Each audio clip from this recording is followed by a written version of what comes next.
My name is Jeremy, and I want to tell you about a very personal experience that has left me afraid for life. The worst form of humiliation for a man is watching another man have sex with his wife. This horrific image doesn't just break your heart, it tears your soul apart. And you dismiss it as the actions of some stranger, but it was my best friend, and my wife allowed him to do it in our bedroom, so your statement, "It's such a good book, let them decide for themselves," is meaningless. What happened next, they were completely unprepared for. Let me describe what happened. I met Alicia, my future wife, 3.5 years ago. Our meeting was not a typical chance encounter. My mother, who has a talent for creating the conditions for important events, arranged it. She invited Alicia to drop by my place when I was in town, and at first I didn't understand what was going on. We started talking like two strangers. But as our conversation continued, I realized that this was no coincidence. It occurred to me that my mother had planned it all, that she had introduced us in the hope that I would get the hint. When I realized what was going on, I just laughed because I couldn't help but admire how hard she had tried. I knew our history, but I decided to go for it. We became friends and stayed in touch.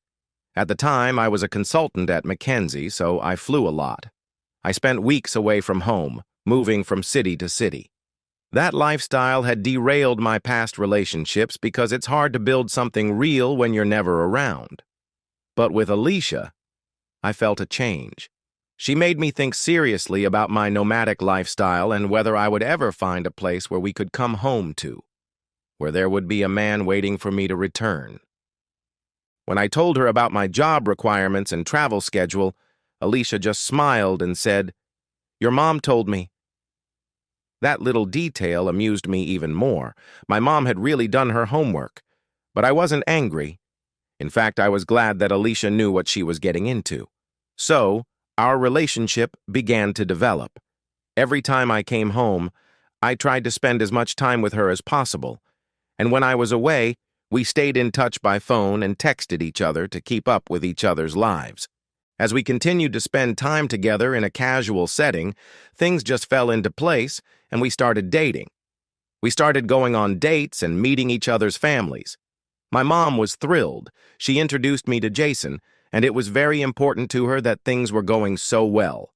After a year of dating, I realized that I wanted to spend the rest of my life with Alicia. I trust her too much and know that our family ties will prevent her from breaking up with me. I admitted that I had a demanding job, but I told Alicia that I would have to cut back on my travel someday. For now, I needed to focus on her and my work to secure our future, and she understood that. I tried to make it up to her when I was home. I spoiled her with gifts, dinners at expensive restaurants, and shopping trips. Sometimes I heard her bragging to her friends on the phone about how I spoiled her and how generous I was. The first 3 years were perfect. But 3 years after the wedding, we began to notice unexpected changes. I was thrilled to be working on a new client. It was a career success, but it meant even more travel and longer hours than usual. I was struggling inside because I knew I wasn't spending enough time with Alicia. But the project demanded my full attention, and I wanted to make up for it by buying her gifts, sending her money, and assuring myself and her that it was only temporary and that I would be home more often soon. Finally, a week after my trip, I returned home determined to be there for her. I was going to spend every free second with Alicia and try to bridge the emotional gap that had formed between us. At first, she seemed calmer, but after about 2 weeks, I noticed a change in her behavior. She wasn't the same as before. She seemed uninterested, as if I were a burden to her rather than a welcome guest. One evening, during a minor argument, she looked at me and asked, half jokingly, half seriously, "When are you leaving again?" At first, I dismissed it, deciding that she was just enjoying the vacation I was giving her. But now I realize that it was a sign of a more serious problem. It was the beginning of a rift in what I had believed to be a solid foundation. One evening, after a day spent at my computer in my home office, I was exhausted. My head was splitting, and all the muscles in my back ached. Finally, I got up, stretched, and walked through the almost invisible hallway to our bedroom. The door was open, and I saw Alicia lying on her side, sleeping peacefully. The room was dark except for the dim light coming from her phone, which was lying face up on the bed, indicating that she had been texting recently. At first, I was going to lock her phone and leave it on the nightstand so as not to disturb her. But as I reached for the device, I noticed something in the chat. A thumbnail photo. A mixture of curiosity and anxiety made me click on it. My heart skipped a beat when the image appeared on the screen. There were Alicia and my best friend, sprawled out on our bed.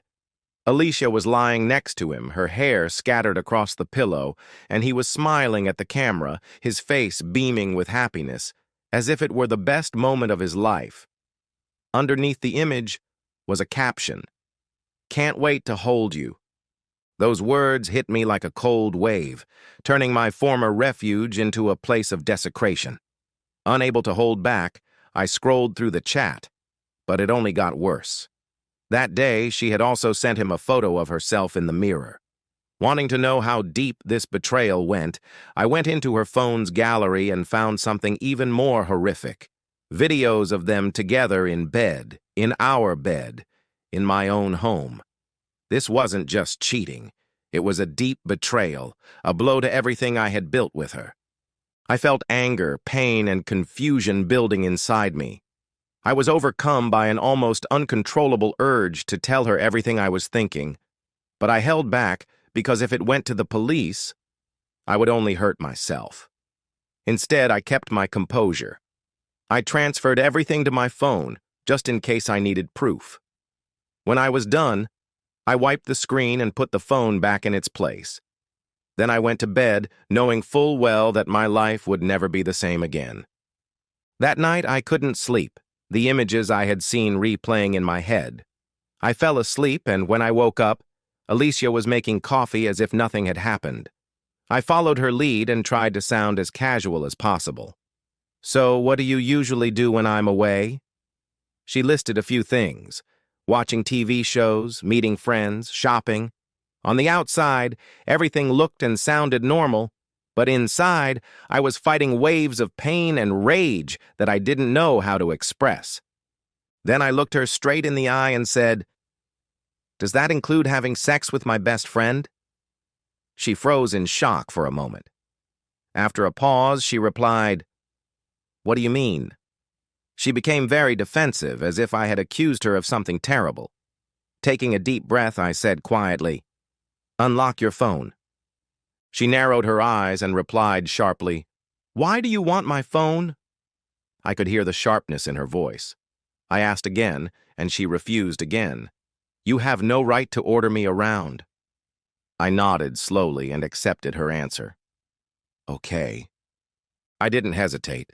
I took the phone and opened the file with the recording of her having fun with my best friend on my bed.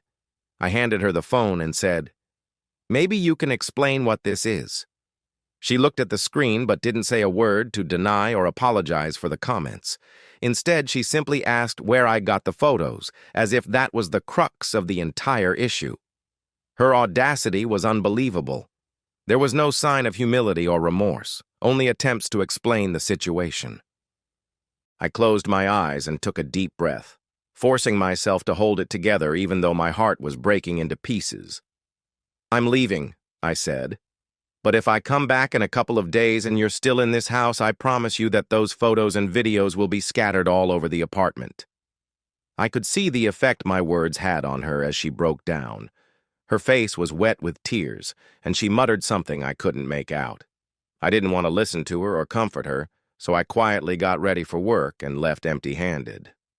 When I stepped outside, the weight of what had happened weighed on me like a leaden fog.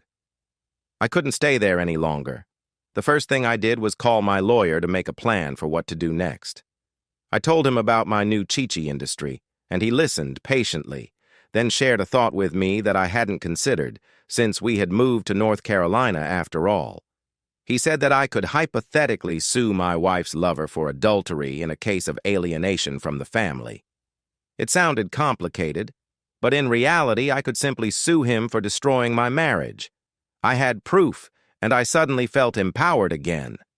I didn't want such an intrusion into my private life, so I told the lawyer to take the case. I had to stand up for myself. Shortly after that, Alicia contacted us and said she wanted to keep the matter confidential. She agreed to everything, but I didn't want to drag things out with her.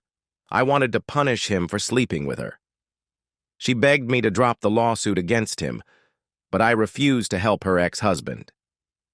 This man destroyed my trust, destroyed my marriage, and destroyed a part of me that I thought was lost forever. I stopped believing that words or tears could repair what had been broken. This was reality, and I was determined to put an end to it. The night I first saw those photos and videos, something inside me broke irrevocably. It wasn't that my wife had betrayed me, it was that I had lost two people at once, the people I trusted most in the world. The realization of how long this had been going on behind my back was eating away at me. How long had these people been secretly betraying me, in my own home, in my own bed? My bedroom, which had once been my sanctuary, now felt dirty and invaded. The walls had ears, and treacherous memories lingered in the air, making it difficult to breathe. I could see that she was upset when my mother found out about the situation. She didn't scold me. She blamed herself. She only wanted to help, she said, to give me someone to come home to after long tours and late nights. She thought she was doing the right thing by setting me up with Alicia because our families were close, and she thought we were a good match. But when the truth came out, she told me she felt like she had let me down. "I'm sorry, Jeremy. I thought she was right for you," she repeated over and over. It hurt to hear her say that because I knew she meant it. She never wanted to hurt me, but she said she gave me away to a woman who couldn't even be faithful for 4 years. This only exacerbated the pain tearing our hearts apart. It wasn't just my grief, but the pain I shared with my family. Everyone who supported me felt their pain because of Alicia's actions, and that only intensified my loneliness at the time. Before I finish, I would like to share some important lessons from my story. Lesson number 1. Trust is a very important factor in any relationship. It is important to trust your partner completely, but it is equally important to be careful who you trust. Sometimes blind trust can cause great harm if the person you trust doesn't deserve it. It's not about being suspicious and on guard all the time, but it's very important to remain open and honest with yourself. Second, love is powerful, but it can also make you foolish. So if you want to love someone, if you want to find something to love in someone, you can already find it. You may be ignoring the warning signs just to keep the peace or avoid upsetting someone. But ignoring the warning signs only makes the final revelation of the truth even more painful. Finally, trust your instincts. If something feels wrong, don't chalk it up to chance and try to rationalize it away. Your instincts are there for a reason, and I regret not listening to mine sooner. Perhaps if I had been more cautious, things would have turned out differently. So I want to say to all of you, if you ever find yourself in a situation where you feel that something is wrong, don't ignore it.